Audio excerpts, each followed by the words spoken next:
The reason why pregnant women should not walk in the sun at 1 p.m. The sun hung high in the sky, an unforgiving orb of fire that scorched the land below. It was the hour when the earth itself seemed to hold its breath, and the spirits of the unseen world prowled restlessly. In our village, we knew this was a time of danger, a sacred hour when even the bravest souls sought the shade. But I, Ebony, in my innocence and defiance, chose to walk the path that would change my life forever. What I encountered that day was beyond human comprehension, a force older than time, a presence both terrifying and awe-inspiring. And now, I must tell you my story so that you, too, may understand why no pregnant woman should ever walk in the sun at 1 p.m. My name is Ebony, and I will tell you the tale of how I learned a lesson that has been passed down through generations. Long ago, in a peaceful Yoruba village called Al-Eo, I lived happily, loved by all, and heavily pregnant with my first child. The village was known for its traditions and deep wisdom from the ancestors. Among these was a strict warning: a pregnant woman must never walk under the scorching sun at 1 p.m. Before my pregnancy and even before my wedding, I was a young woman full of dreams. I spent my days in the village fields, harvesting yams and singing with the other maidens, and my nights under the moonlight, listening to the elders tell stories of our ancestors. My heart belonged to Adedeji, a brave hunter whose skill with the bow was unmatched. He would bring me gifts, smooth cowrie shells, the finest beads from distant lands, and sometimes a flower picked from the highest peaks. His love was unwavering, and his laughter was the sweetest melody I had ever known. Our wedding was the grandest the village had seen in years. The women wove the most beautiful osok for me, its intricate patterns symbolizing unity and prosperity. The men built a great fire, and the drummers played rhythms that echoed into the night. My father, with tears in his eyes, gave me his blessing, and my mother whispered words of wisdom into my ears. Adedeji and I danced beneath the stars, surrounded by the warmth of our people, our hearts beating as one. It was a night of pure joy, the beginning of a new journey filled with hope and love. In the months that followed, our love grew even deeper as we prepared for the arrival of our child. The village women surrounded me with care, teaching me the ways of motherhood, while Adedeji carved a wooden cradle with his own hands. I was filled with happiness, believing my life was as perfect as the dawn. But fate had its own plans, and soon, I would come to understand the weight of the elders' warnings in a way I never imagined. Eager to prepare for the arrival of my child, I decided to visit the village market one fateful afternoon. I had always been strong, and despite the warnings of the elder women, I believed I could handle the midday sun. Carrying a small basket, I stepped onto the dusty village path, my belly full of life and my heart full of joy. As the sun reached its highest point in the sky, its scorching rays bore down like an unforgiving curse, making the very air thick with a suffocating heat. The earth beneath my feet trembled with an unnatural warmth, as if something ancient and restless stirred beneath its surface. A slow, creeping dread settled over me, tightening around my chest like unseen hands. Then, without warning, the world shifted, an abrupt, stomach-churning lurch that sent shivers racing down my spine. The wind, once gentle, twisted into a mournful wail, carrying with it a chorus of whispers in a language older than time itself. My heart pounded in my ribs, a frantic drumbeat against the suffocating silence that suddenly swallowed everything. A shadow slithered across the ground, stretching unnaturally long despite the sun blazing high above. It wasn't mine. It moved with an intelligence that defied logic, creeping toward me with deliberate malice. The trees stood motionless, yet I felt their eyes, yes, eyes, watching from within the gnarled bark, their whispers growing more insistent, more desperate. The silence between the voices was worse than the voices themselves, as if something waited for me to acknowledge its presence before it would strike. My breath came in short, panicked gasps. My feet refused to move, rooted to the burning earth as though unseen fingers had curled around my ankles. Then, a cold touch, impossibly cold, brushed the back of my neck. My stomach turned to ice as every hair on my body stood rigid in terror. I wanted to run, to scream, but my voice caught in my throat like a strangled plea. The silence deepened, pressing against my ears until the weight of it became unbearable. The world around me was no longer my own, it belonged to something else now, something ancient and ravenous. And in that moment, I knew I was not alone. From nowhere, an old, hunched woman appeared in the middle of the road. Her eyes glowed like burning coals, and her voice was like the rustling of dry leaves.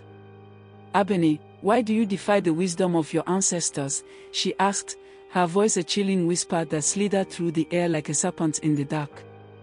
The wind howled in protest, rattling the brittle bones of the trees, as if the very spirits of the land recoiled at my defiance. Shadows thickened around her, stretching unnaturally, riding like living things eager to consume me whole. Her eyes, hollow and knowing, burned with an ancient fire that seemed to peer into the deepest corners of my soul. The ground beneath me trembled, the earth splitting into jagged veins of darkness that pulsed with something vile and unseen. The air reeked of decay, of forgotten graves and whispered curses carried by the wind. A slow, creeping terror coiled around my heart as her voice dropped lower, almost inaudible yet thunderous in its meaning. "You have stirred forces that do not forgive, child," she breathed, and at that moment, the world seemed to tilt, the sky bleeding into an unnatural blackness, the whispers of the dead rising all around me. Trembling, I tried to answer, but my voice withered in my throat, strangled by a terror I could not name. Before I could force out a single word, an invisible weight crashed down on me, pressing against my chest like the hands of 100 restless spirits. My belly twisted in agony, a deep, unnatural pain that felt as though unseen fingers were clawing from within, desperate to tear their way out.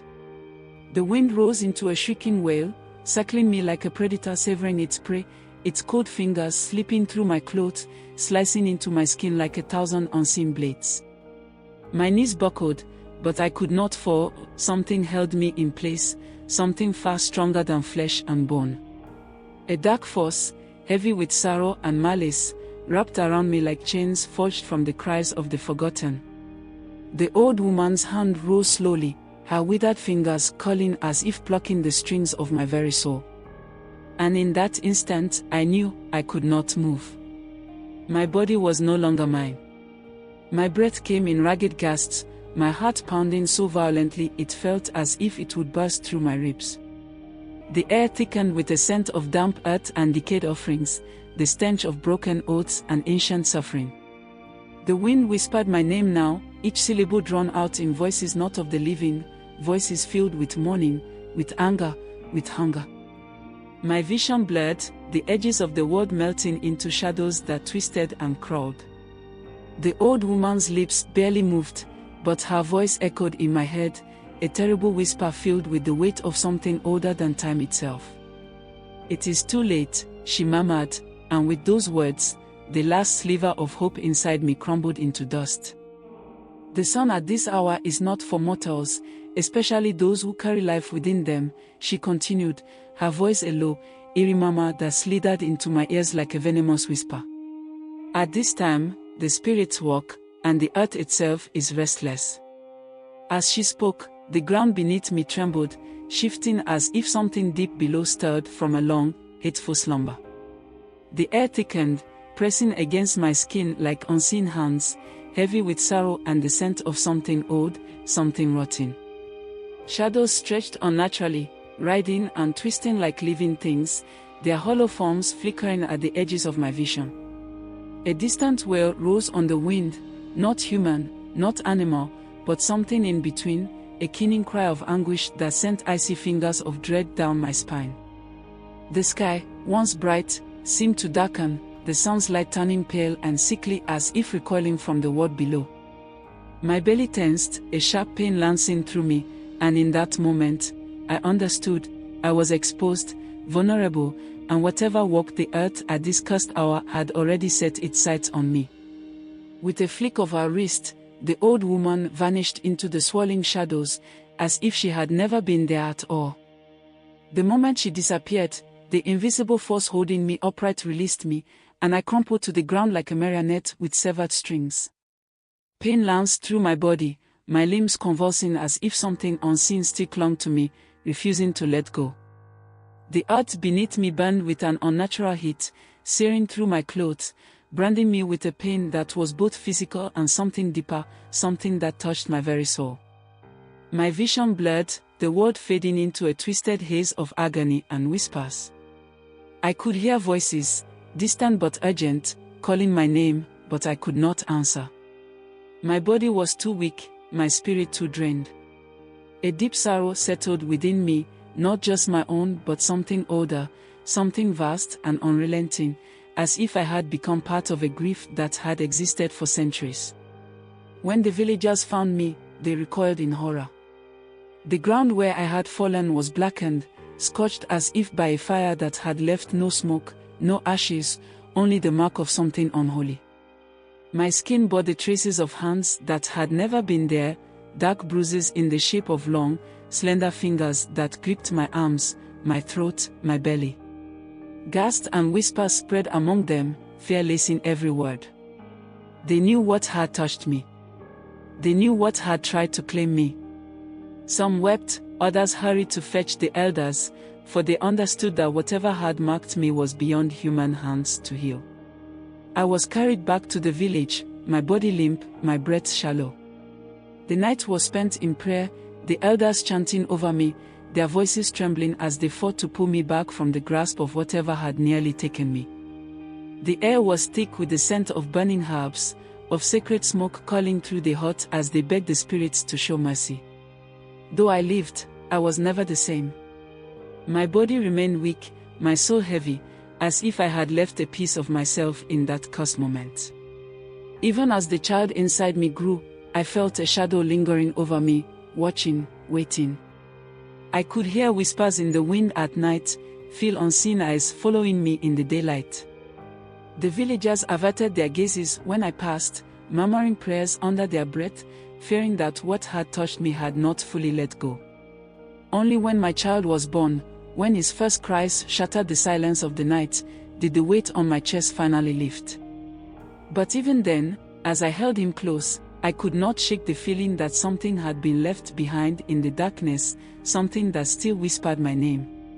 From that day on, no pregnant woman in Al-Eo dared to walk beneath the 1 p.m. sun, for the village had learned, through my suffering, that the world did not belong to mortals at that hour. It was a time when the unseen awakened, when the air grew thick with whispers that did not belong to the living. The spirits, restless and watchful, prowled the land, seeking those who did not heed the warnings etched into the bones of their ancestors. The elders spoke of the sun at its peak as an ancient, merciless gaze that burned through flesh and soul alike, punishing those who defied the natural order. And so, the village became a place of fearful obedience. When the hour approached, doors were shut, windows covered, and prayers were murmured in hushed voices. Mothers clutched their unborn children, whispering desperate promises to the spirits, vowing never to stray into the path of the midday curse. The very earth beneath Al-Eo bore the memory of what had happened to me, and the wind carried my name in warning, a reminder of what lay beyond human understanding. The warning was passed down like a sacred chant, a tale carved into the heart of every child born in Al-Eo. A pregnant woman must never walk beneath the 1 p.m. sun, lest she risk the wrath of the spirits and the scorching hands of the midday Sunday. It was not just a superstition, it was a law written in blood and pain, reinforced by the echoes of my screams that still lingered in the village's collective memory. Those who doubted need only look at the blackened ground where I had fallen, or at the unseen marks that had been burned into my skin, long after the bruises had faded. They would hear of the shadows that had clung to me, of the whispers that still called my name long after my child was born. And so, no one dared to challenge the old warnings. Even the bravest among them knew that some forces were not meant to be tested, that the spirits of the land did not forget, and that the sun at its highest was not just light, but judgment.